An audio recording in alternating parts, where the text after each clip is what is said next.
Well, in 1947, our grandpa Mike started the John Deere store in Watkins.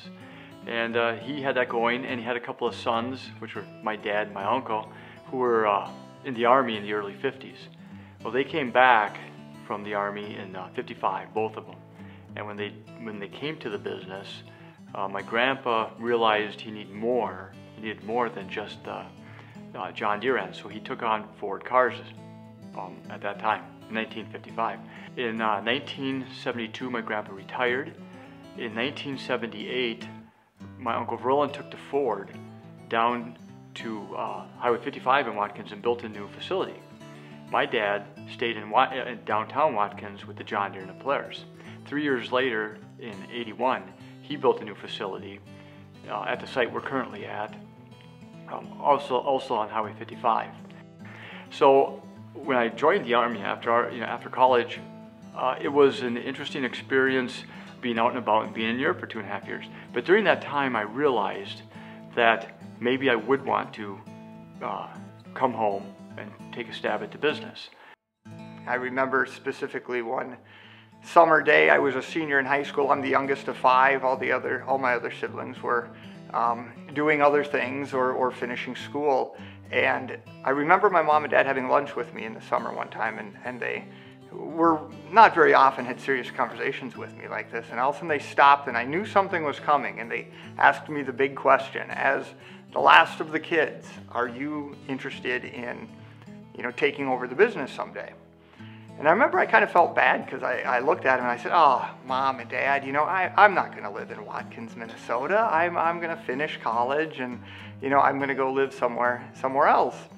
And I remember it's very clear in my mind, because I think I felt bad telling them that. And they were really good about it and said, "Well, great, do what you want to do." And as it turns out, it wasn't that many years later that here comes Steve, and it really helped that Steve, my older brother, who was in the military in Europe, came back and was excited to be in the business, and that made it more interesting to me as well. Well, there's 7 years between us, so we kind of grew up separately. He was always just my little brother. So it wasn't until when I came back from the service that Jeff was going to college, and all of a sudden I noticed him, like, oh my God, look at that, he's an adult. I have a brother. We can always talk our way through a problem. If it's really important to me, Jeff will recognize that, and he'll let it go. He'll let it go my way. If it's really important to Jeff, I think I'll recognize that, and I'd let it go Jeff's way. We always seem to be able to work past any of our problems, and we've had a lot of fun over the years doing it too. I think in probably the early 2000s is when we kind of made almost a conscious decision that we were, instead of going down the John Deere line, the road with John Deere forever, buying more John Deere stores, we were going to go the power sports route. And it just kind of naturally went that way for us. John Deere has gravitated towards multi-store dealerships. They want less dealer owners and bigger organizations with more stores. Leaving John Deere is difficult. There's so much history with us. I mean, that's where we started. That's my grandpa, my dad, and us. That's what we did for a long, long time. 72 years, we were a John Deere dealer. I think the most rewarding part of owning Mies Outland with Steve over these years has been we've probably had more fun over the years at some point in time having an afternoon where we've sat on some great deck somewhere and had a beer and said, what should we do with our business? Or what should we do next? Or how can we make this better? In 2003, when we put on the Outland edition, which was probably our biggest edition we did, incidentally, out of 6, we don't quite have that building stuff down. We keep doing it. But when we did that one, that changed everything.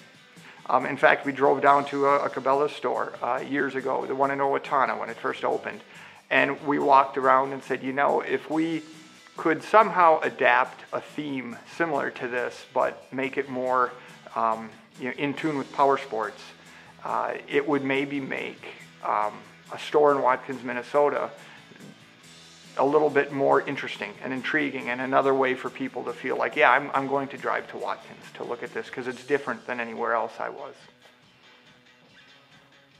It brought in so many people, and it created a different experience for all of our customers, and it was so successful that I think that was probably the big jump for us is the Outland edition. You know, Steve and I have talked you know, many times over the years about how we are running this business in a small town in central Minnesota, a town of less than 1,000 people. I think we've kind of came to the conclusion, you know, this is where we are. This is what we've built. This is where our customers have gotten used to coming to do business with us. We've been successful. The business keeps growing. And you know what? We have a great group of employees here. Personally, I think that's always been a real, it makes a guy really feel good, like maybe we're doing something right when we can have so many employees stay a long time, many people their entire lives at our store. That's very rewarding. I really enjoy what we do. I love selling power sports equipment. I think it's fun. I think it sure beats a lot of other things that people have to sell.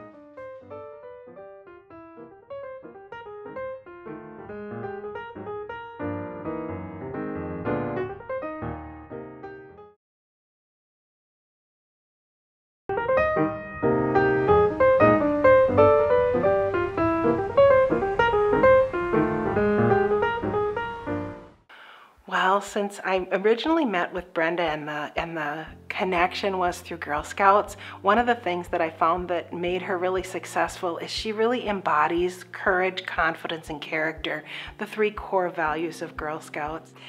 Brenda has always been the kind of person who, in what I've seen of her, she has the courage to pick up the phone and make the call and get really excited about whatever is on the other end of that call. I can only imagine that outside sales wasn't always so fun, but she had the courage to do that. She had the courage to come up with an idea for a new kind of business and make that business happen. And actually, when I told my parents that I was starting out selling and that it was going to be a mostly commission job and actually very low base salary, my dad kind of freaked on me. He's like, don't go into sales.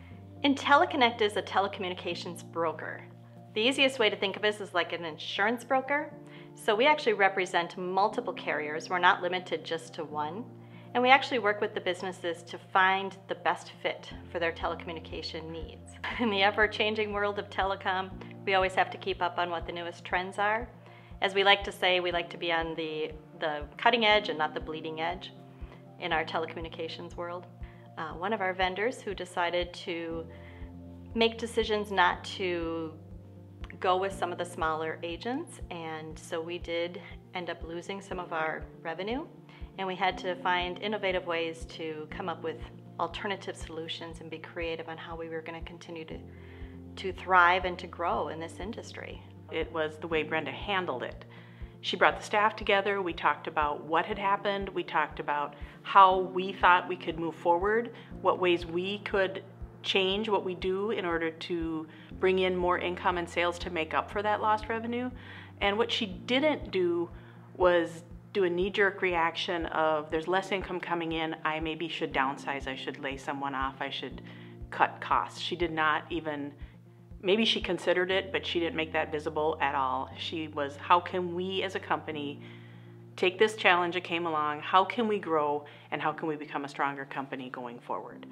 She displays her confidence and inspires others with her confidence. Because she's confident, you go, ah, I can do that too.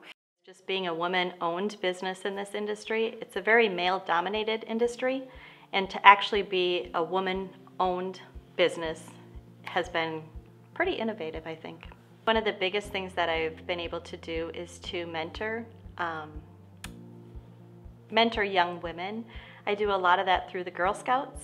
One thing that comes to mind was years ago when all three of our daughters were in Girl Scouts together, my two and her daughter Rachel. We heard about the museum was going to have Sue the T-Rex dinosaur in town for a limited time. And Brenda met with Tana and they came up with this great idea to do Sleep with Sue night at the museum. I can only imagine how many girls today are thinking back about that time and what doors that opened for them. I wonder how many of those girls went into science or explored it in a different way because of Brenda's inspiration. Those are the kinds of things she thinks of. She looks for something that maybe someone else wouldn't think of and says, how can I work on that, and how can I make that better, and how can I help someone? The other important thing for me as a business owner is to be able to give back to the community. Part of being in business is to be able to have the means to give back and to provide a means to be able to do that for our customers and for the community as a whole. I think Brenda's success is due to a lot of different things. Primarily, she really understands this telecom business. She gets geeked out on it, and she loves taking care of her customers. I also think her success, in a large part, is due to her core values, faith and family. She puts her faith and family first. She's really good to her employees and her customers, and she's out there in the community being involved and giving back, and that pays her back in return. And really, there's not anything that we haven't talked about today when it comes to Brenda Eisenshank that doesn't talk to the character and the leadership that she has displayed. Courage, confidence, and character, I'm sticking with it.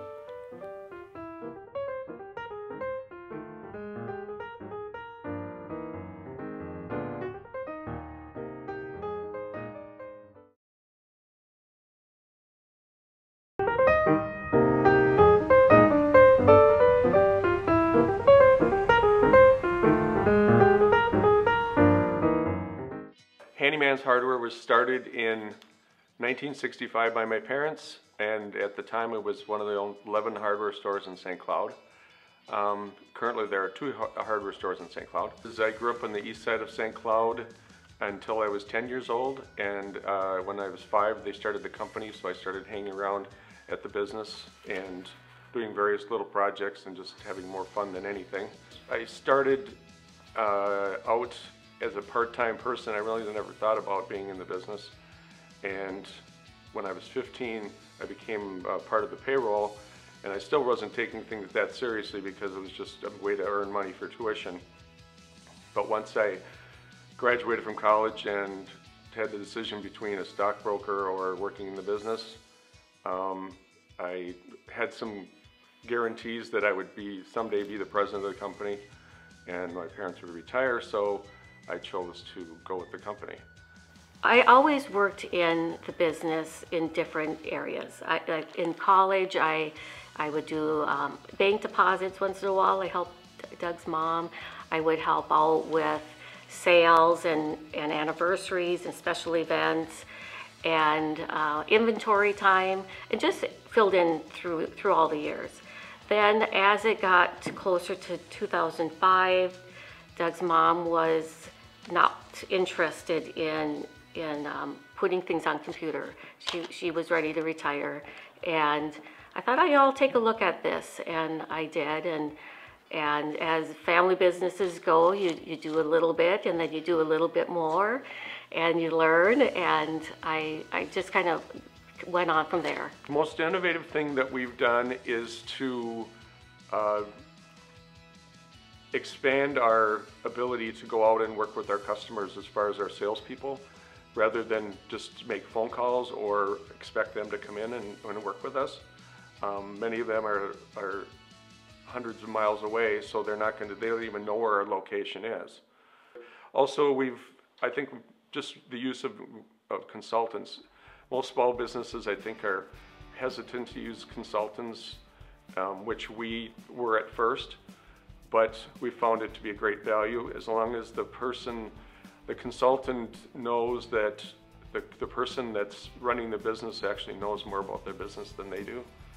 We looked at earlier how to separate in-store sales and outside sales, and really try to pull that apart and make it separate. So at that time we consulted with Bruce Miles, and he helped us to just look at the business and find out what things we are doing well and what things we could work on more.